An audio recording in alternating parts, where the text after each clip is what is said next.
Aos 29 anos, eu nunca imaginei que me tornaria uma sem-teto, vivendo sob o teto da casa dos meus pais. Mas ali estava eu, parada no meio do corredor estreito, cercada por caixas de papelão e sacos de lixo que continham os fragmentos da minha vida, enquanto minha mãe, Sônia, anunciava com a casualidade de quem comenta o tempo que o meu quarto de infância agora pertencia à minha irmã mais nova, Beatriz. As palavras dela, proferidas sem um pingo de remorso, ainda ecoam na minha mente. Um zumbido agudo e persistente. Você pode dormir no colchonete na sala, Liana, pelo menos até você se ajeitar na vida. Eu não discuti, não gritei, não chorei, apenas assenti. Um movimento quase imperceptível da cabeça, enquanto uma calma gélida se instalava no meu peito. Naquele silêncio, enquanto o cheiro de naftalina das minhas roupas encaixotadas enchia o ar, comecei a tecer um plano. Um plano que eles jamais antecipariam. Um plano que se tornaria a minha salvação e a sua lição. Antes que o mundo desabasse, eu era o que se poderia chamar de filha exemplar. Formada com louvor em arquitetura e urbanismo pela USP, uma das melhores universidades do país, eu era a personificação do orgulho dos meus pais. Meus projetos universitários premiados e elogiados adornavam as prateleiras do meu quarto, testemunhas silenciosas de um futuro que parecia pavimentado com sucesso. No entanto, a realidade do mercado de trabalho provou ser um adversário brutal. Uma crise econômica inesperada congelou o setor da construção civil, transformando meus sonhos de trabalhar em um escritório de renome, em São Paulo, em um pesadelo de e-mails não respondidos e processos seletivos cancelados. Como tantos outros da minha geração, engoli o orgulho e voltei para a casa dos meus pais em Muca, um bairro tradicional de São Paulo. O plano era simples, ficar por alguns meses, economizar dinheiro e esperar a maré virar. No início, Sônia e meu pai, Roberto, pareciam solidários. Minha mãe preparava meu prato favorito nos dias de entrevistas importantes. Meu pai, um comerciante pragmático que sempre viu minha escolha de carreira com ceticismo, até se oferecia para revisar meu currículo, sugerindo termos mais comerciais. A casa deles, um sobrado antigo com mais histórias do que espaço, sempre fora o meu porto seguro. Meu quarto, com sua janela que dava para as copas das árvores da rua, permaneceu quase intocado durante os anos da faculdade. Era o meu santuário, o museu das minhas conquistas. Pôsteres de obras de Lina Bobardi e Oscar Niemeyer dividiam espaço com as minhas próprias maquetes e esboços. Minha irmã, Beatriz, ou Bia, como todos a chamavam, estava no auge dos seus 17 anos, mergulhada na ansiedade do último ano do ensino médio e na pressão esmagadora do vestibular. Apesar das nossas personalidades contrastantes, eu, metódica e introspectiva, ela, um turbilhão de energia espontânea e social. Sempre fomos próximas. Bia tinha o hábito de invadir meu quarto a qualquer hora, jogando-se na minha cama para compartilhar as últimas fofocas do colégio ou para pedir conselhos sobre qual cursinho escolher. Eu nunca me importei com essas invasões. Depois de anos vivendo em uma república de estudantes, reencontrar essa cumplicidade com a minha irmã era como recuperar uma parte de mim que eu nem sabia que tinha perdido. Lia, você acha que eu tenho chance de passar em medicina na Federal? Ela perguntou uma noite, enrolando uma mecha do cabelo loiro no dedo, enquanto eu preenchia mais uma aplicação de emprego online. Com as suas notas e a sua dedicação, é claro que sim, Bia. Eu a assegurei, com uma sinceridade que vinha do fundo do coração. Eu realmente acreditava no potencial dela. Nos primeiros meses, estabeleci uma rotina. As manhãs eram dedicadas à caça implacável por uma vaga. Tardes eram para contribuir com a casa. Eu cozinhava o jantar 3 vezes por semana, fazia a limpeza pesada dos banheiros aos domingos e ajudei meu pai a reformar o pequeno quintal nos fundos. Além disso, das minhas economias que diminuíam a cada dia, eu contribuía com R$ 500 mensais para as despesas da casa. Eu queria, acima de tudo, não ser um fardo. Os primeiros sinais de que a maré estava virando contra mim foram sutis, quase imperceptíveis. Durante um jantar de domingo, minha mãe anunciou, com um brilho no olhar, que Bia havia sido aceita em um programa de estudos avançados para vestibulandos de alta performance. Isso vai fazer toda a diferença no currículo dela para a universidade. Sônia exclamou, servindo uma porção extra de maionese para a filha mais nova. A Liana também participou de um programa parecido na época dela. Meu pai comentou casualmente, enquanto cortava a carne. Minha mãe deu de ombros. Ah, Roberto, mas os tempos eram outros. A competição hoje em dia é muito mais acirrada. A Bia está sob uma pressão que nós nem conseguimos imaginar. Bia me lançou um olhar de desculpas por cima da mesa, mas eu apenas sorri e mudei de assunto. Não valia a pena criar um conflito por causa de uma pequena alfinetada. Além disso, eu tinha boas notícias. Consegui uma entrevista na Urbis Arquitetos. Anunciei, tentando trazer a conversa de volta para mim. É na quarta-feira que vem. A Urbis era uma firma de médio porte especializada em projetos comerciais sustentáveis, a combinação perfeita dos meus interesses. Que bom, querida, disse minha mãe, seu entusiasmo visivelmente menor. Ela imediatamente se virou para Bia. Então, filha, me conte mais sobre o seu projeto de biologia. Engoli a decepção junto com o arroz e me concentrei em me preparar para a entrevista. A vaga na Urbis parecia feita para mim. A entrevista foi um sucesso. O próprio diretor, um arquiteto renomado, chamado Caio Mendes, pareceu genuinamente impressionado com meu portfólio e meu conhecimento sobre materiais ecológicos. Precisamos de alguém que entenda não apenas a estética, mas a viabilidade prática do design verde. Ele disse, seus olhos inteligentes analisando meus desenhos. Seu trabalho reflete exatamente isso. Entraremos em contato em até 2 semanas. Saí de lá flutuando. Pela primeira vez em meses, senti uma onda de esperança genuína. O salário me permitiria alugar um apartamento, talvez até um pequeno estúdio onde eu pudesse trabalhar em meus projetos pessoais. Naquela noite, fiz uma extravagância e comprei ingredientes para um jantar comemorativo. Preparei a lasanha de 4 queijos favorita da minha mãe, com massa fresca feita em casa. Foi o nosso último jantar de família normal. Meu pai abriu uma garrafa de vinho e até Bia pareceu sinceramente curiosa sobre os detalhes da minha entrevista. Por algumas horas, senti-me novamente como um membro igualitário da família e não como a filha mais velha desempregada dormindo no seu quarto de infância.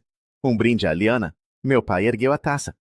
A futura nova arquiteta da Urbis Arquitetos. Eu sorri, um sorriso largo e cheio de alívio, sem saber que o chão sob meus pés estava prestes a se abrir. Se eu soubesse o que estava por vir, talvez tivesse saboreado aquele momento com mais intensidade, memorizado o jeito como minha família me olhou com algo que se assemelhava a orgulho. Em vez disso, fui para a cama cheia de otimismo, acreditando que meu retorno temporário para casa estava finalmente chegando ao fim. No dia seguinte, passei a maior parte do tempo em um workshop para jovens profissionais no centro da cidade. Eu não sabia que, enquanto eu trocava cartões de visita e absorvia novas ideias, meus pais estavam em casa, tomando uma decisão que alteraria a dinâmica da nossa família para sempre. 2 dias depois da entrevista, voltei para casa no final da tarde, depois de uma reunião com um empreiteiro que me ofereceu um trabalho freelance temporário. A casa estava estranhamente silenciosa. Chamei por minha mãe, meu pai, mas não houve resposta. Assumindo que eles tinham saído, subi as escadas, planejando trocar de roupa antes de começar a preparar o jantar. A cena no topo da escada me fez parar. O meu sangue gelou. Todas as minhas coisas, meus livros de arquitetura, minhas roupas, meus objetos pessoais, minhas preciosas ferramentas de desenho, estavam empilhadas de forma caótica no corredor estreito. Minha primeira reação foi pânico. Pensei que tínhamos sido assaltados, mas olhando mais de perto vi que nada estava faltando. Estava apenas deslocado. Com o coração batendo descontroladamente no peito, empurrei a porta do meu quarto. O que vi me deixou sem ar. A transformação era total e aniquiladora. Minha cama de solteiro havia desaparecido, substituída pela cama de casal de Bia. As paredes, antes decoradas com meus esboços e diplomas, agora ostentavam pôsteres de bandas de rock e luzes de fada. No lugar da minha mesa de desenho, junto à janela, estava a penteadeira de Bia, abarrotada de maquiagem e produtos para o cabelo. Era como se a minha existência naquele cômodo tivesse sido completamente apagada. Ah, você chegou, disse minha mãe, aparecendo no corredor com um cesto de roupa suja, sua voz desprovida de qualquer emoção. Decidimos dar uma organizada. A Bia precisa de mais espaço para estudar para o vestibular. Eu me virei lentamente, minha mente lutando para processar a brutalidade da situação. Vocês me expulsaram do meu quarto?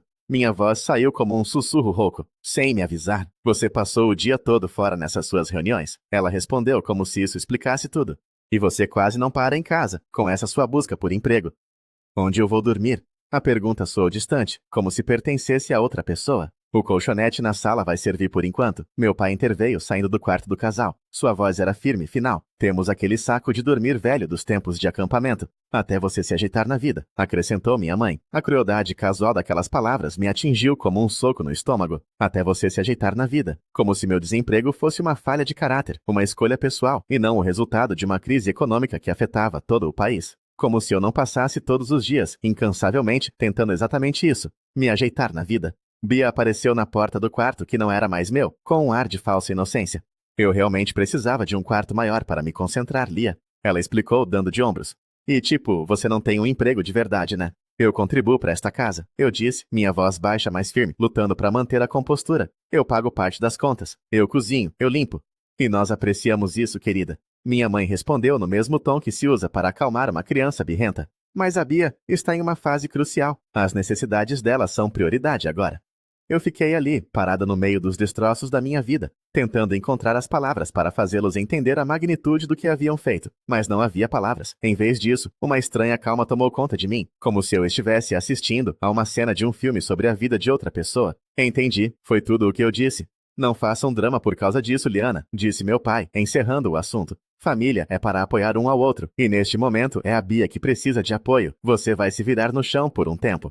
Naquela noite, estendi o colchonete empoeirado no chão da sala, entre a mesa de centro e o rack da televisão. Cada vez que alguém passava para ir à cozinha ou ao banheiro, eu tinha que me encolher para não ser pisada. O chão duro pressionava meus quadris, e o colchonete fino oferecia pouco conforto. O sono não veio. O zumbido da geladeira, os estalos da madeira da casa, a música abafada, vindo do meu antigo quarto no andar de cima. Tudo conspirava para me manter acordada. Por volta da meia-noite, ouvi a risada de Bia, vinda de uma ligação de vídeo com as amigas. Aquele som, antes tão familiar e querido, agora soava como uma zombaria. A manhã não trouxe alívio. Acordei antes do sol nascer com o pescoço duro e uma dor latejante na lombar. Rapidamente dobrei o colchonete e o guardei no armário embaixo da escada, como me foi instruído. A expectativa era clara. Meu alojamento improvisado deveria ser invisível durante o dia, como se a sua própria existência fosse um constrangimento para a família. Da cozinha, enquanto preparava um café amargo, vi meus pais entrarem no agora quarto da Bia, com amostras de tinta e uma fita métrica. Eles já estavam planejando a redecoração, cimentando a nova posse do espaço. Estamos pensando em um lilás para as paredes. Minha mãe comentou quando desceu para pegar café, como se eu estivesse interessada. A Bia acha que é uma cor que ajuda na concentração. Eu apenas assenti, mexendo mecanicamente minha xícara. A traição não era apenas sobre a perda de um quarto. Era sobre ser apagada, rebaixada, considerada menos importante, menos digna. Era sobre ter meu valor medido pela minha situação profissional temporária, uma situação que estava completamente fora do meu controle. Você vai estar em casa para o jantar? Minha mãe perguntou, já se virando para sair. Vou, respondi, sabendo que minha presença na mesa de jantar ainda era esperada, mesmo que meu lugar para dormir fosse o chão. Naquela noite, enquanto estendia o colchonete novamente, senti algo mudar dentro de mim. A dor e a humilhação começaram a se cristalizar em uma forma de determinação. Argumentar com eles era inútil. Só me faria parecer a filha ingrata e dramática. Eu precisava de outro caminho. Deitada no escuro, olhando para as sombras dançando no teto, meu plano começou a tomar forma. As 3 semanas seguintes foram um exercício de humilhação sistemática. Dormir no chão estava cobrando seu preço. Uma dor constante se instalou na minha lombar, irradiando para as pernas pela manhã. A exaustão se tornou minha companheira constante, minando minha energia e produtividade. Mas eu mantive minha fachada de resignação, nunca reclamando. Minha mãe começou a se queixar de que meus produtos de higiene pessoal estavam ocupando muito espaço no banheiro. Talvez você pudesse guardar tudo numa necessaire, Liana. A Bia precisa de espaço para as coisas dela. Obedeci em silêncio, passando a carregar meus pertences para frente e para trás em uma cesta de plástico. Minhas roupas permaneceram amassadas nas caixas no corredor. Quando pedi um pequeno espaço no armário de hóspedes, meu pai negou. Precisamos manter aquele armário livre para visitas. Nós raramente recebíamos visitas que pernoitavam. A distância emocional crescia a cada dia. As conversas durante o jantar passavam por mim. Eu me tornei uma espectadora silenciosa. Quando mencionei que havia recebido um e-mail promissor de outro escritório de arquitetura, meus pais assentiram distraidamente, antes de voltarem a falar sobre as conquistas de Bia no Grêmio estudantil. A Bia tem grandes chances de se tornar presidente do Grêmio. Minha mãe dizia com um orgulho que eu nunca ouvi em sua voz quando se referia a mim. Bia, por sua vez, foi gradualmente abandonando seus olhares de desculpa e adotando uma atitude de indiferença arrogante. Ela começou a trazer amigas para casa sem avisar, e o barulho delas me forçava a me refugiar em um café, ou no quintal, já que eu não tinha mais um espaço privado. Um dia, voltando de uma feira de carreiras, encontrei 4 adolescentes esparramadas na sala, assistindo a um filme com os pés exatamente onde eu dormia. Essa é a minha irmã, Bia disse rindo para as amigas. Ela está meio... entre empregos agora. Eu captei os olhares de pena e os sorrisos contidos. Então é verdade que você dorme aqui no chão? Uma das amigas dela, uma garota chamada Mariana, perguntou batendo a mão no piso de madeira.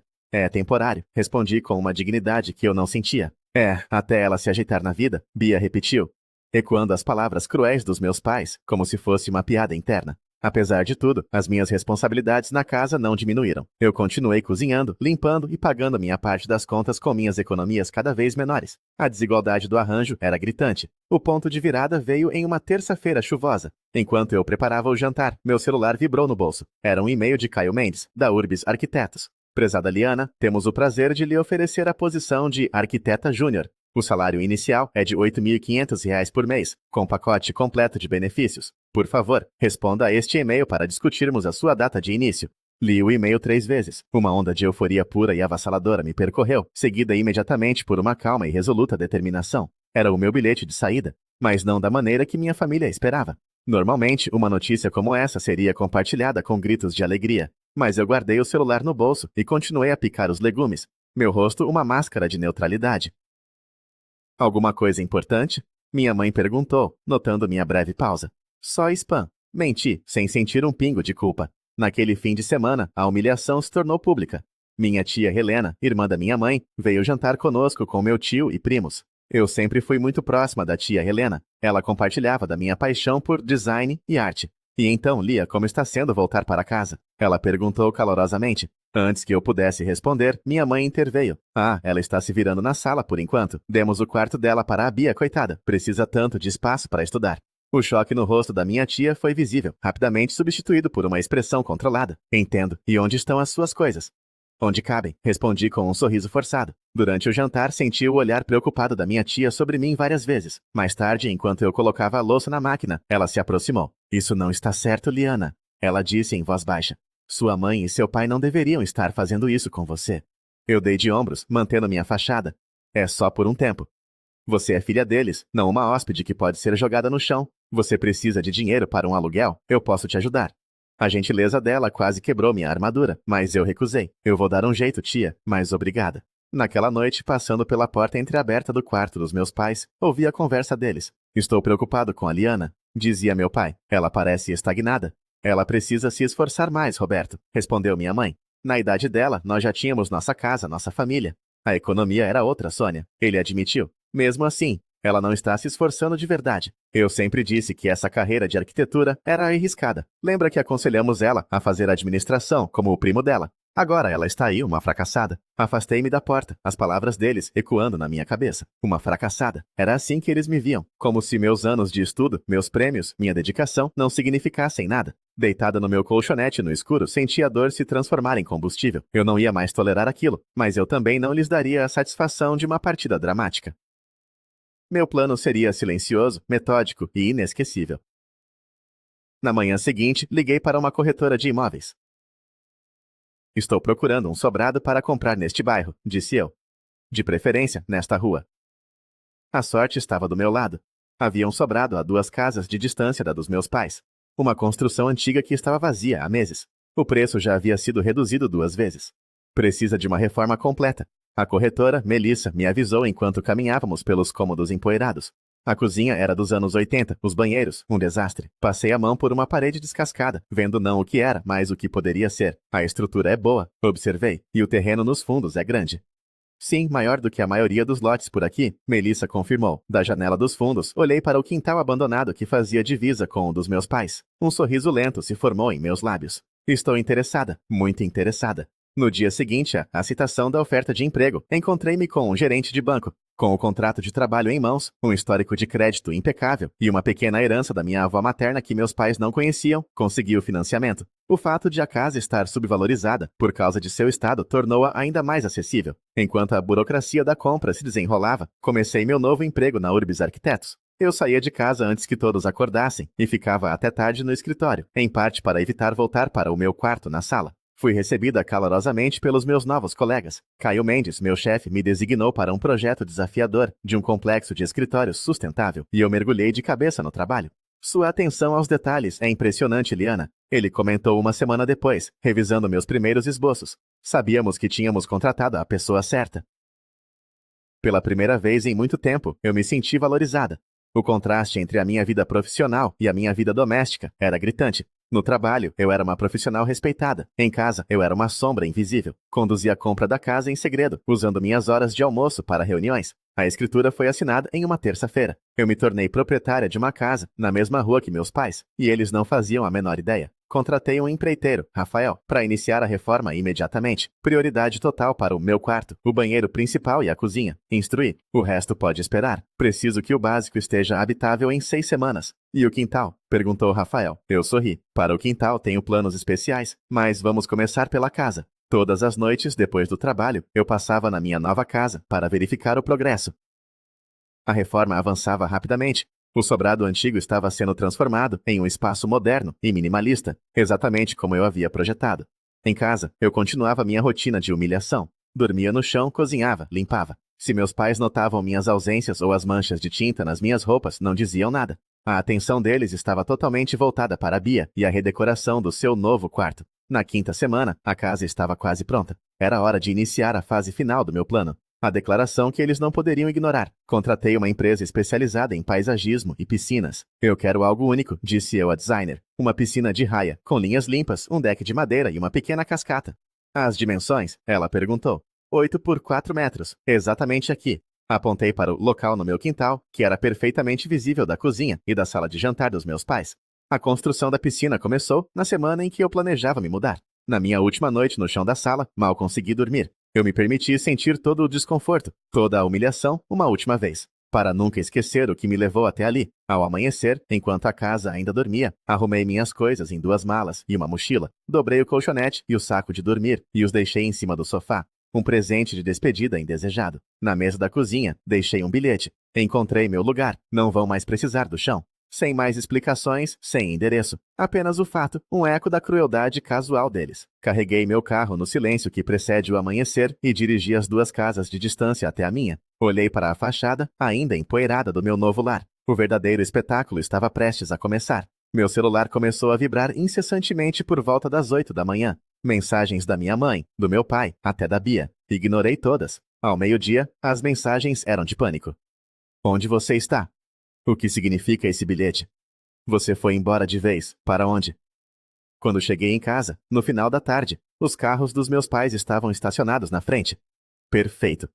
Comecei a descarregar minhas malas calmamente, sentindo os olhares deles da janela da cozinha. Não reagi. A porta da minha casa se abriu com um clique satisfatório. O interior cheirava a tinta fresca e a promessas. Mal tinha colocado as malas no chão quando ouvi a batida na porta. Olhei pelo olho mágico. Meus pais, seus rostos uma mistura de confusão e raiva. Abri a porta, mas me mantive na soleira, bloqueando a passagem. Liana, minha mãe começou, seus olhos passando por mim e se arregalando ao ver o interior da casa. O que é isso? Você comprou esta casa? Sim, respondi simplesmente. A casa ao lado. Meu pai perguntou incrédulo. Quando? Como? Estou trabalhando na Urbis Arquitetos há 6 semanas. Eu disse, minha voz calma e nivelada. O emprego sobre o qual vocês nunca perguntaram. A promoção de carreira que vocês não notaram, porque estavam muito ocupados, escolhendo a cor das paredes do quarto da Bia. Os rostos deles se contorceram. Você não nos disse que conseguiu um emprego, protestou minha mãe. Vocês não perguntaram. Nenhuma vez em 6 semanas vocês se interessaram em saber como eu estava. Vocês estavam muito ocupados me fazendo pisar em ovos para não tropeçar em mim no chão da sala. Meu pai passou a mão pelo cabelo. Você poderia ter nos contado, em vez de simplesmente desaparecer. Assim como vocês poderiam ter me contado, antes de jogar minhas coisas no corredor. A pergunta pairou no ar, pesada e irrefutável. Atrás deles vi Bia se aproximar, hesitante. Podemos entrar? Minha mãe perguntou, dando um passo à frente. Eu não me movi. Não, esta é a minha casa, e eu decido quem entra. É um privilégio que precisa ser conquistado. O choque deles era quase cômico. Liana, nós somos sua família, disse meu pai. Família não faz um filho dormir no chão quando há outras opções. Família não desvaloriza as lutas e as contribuições de um membro. Família não mede o valor de alguém pelo seu status de emprego durante uma crise. Naquele momento, um barulho alto e rítmico começou no quintal. A escavadeira para a piscina havia chegado, pontual como um relógio. Minha mãe se virou na direção do som. Que barulho é esse?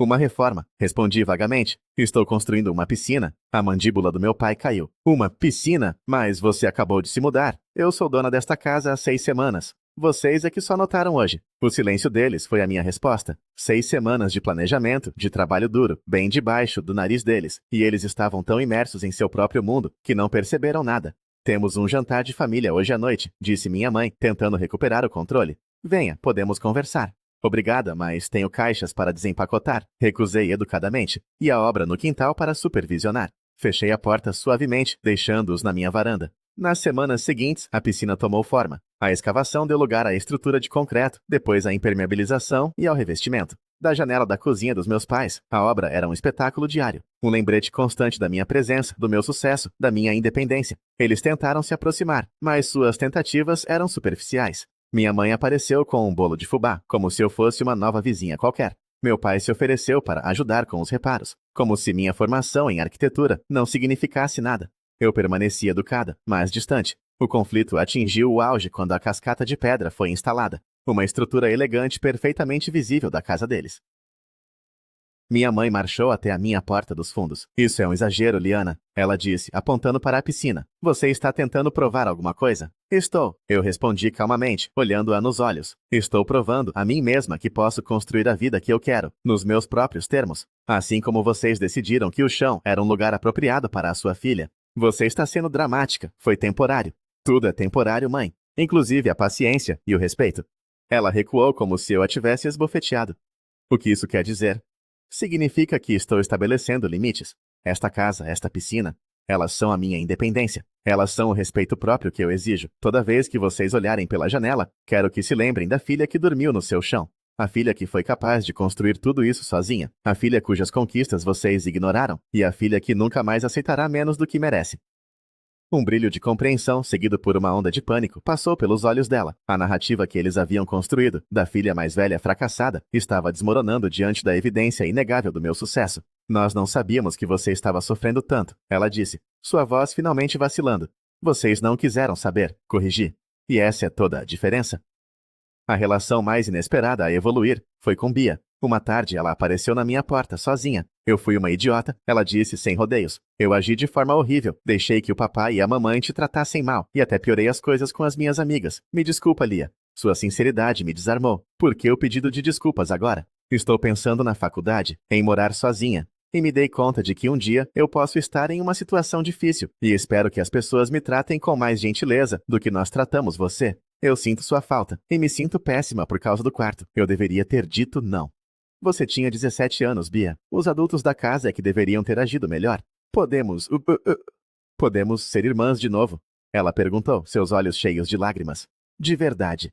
Eu sorri, um sorriso genuíno, pela primeira vez em muito tempo em sua presença. Vamos começar com um café na semana que vem.